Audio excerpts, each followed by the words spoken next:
सगळ्या बांधवांची राज्यातल्या विशेष करून बीड जिल्ह्यातल्या अनेक वर्षापासून जे स्वप्न होतं की पारंपरिक दसरा मेळावा हा सुरू झाला पाहिजे.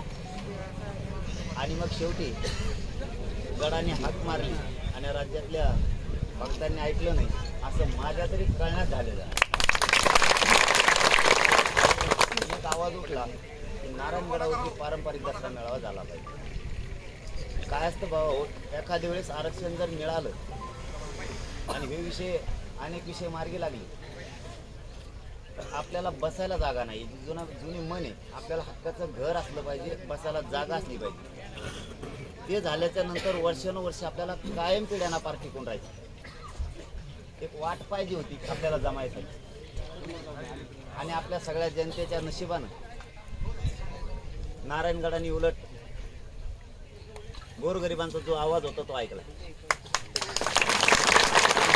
आपल्याला प्रत्येक वर्षी प्रश्न असो नसो प्रत्येक वर्षी जमण्यासाठी एक आपल्याला बळ आणि ताकद द्यायचं काम गडाने केलं.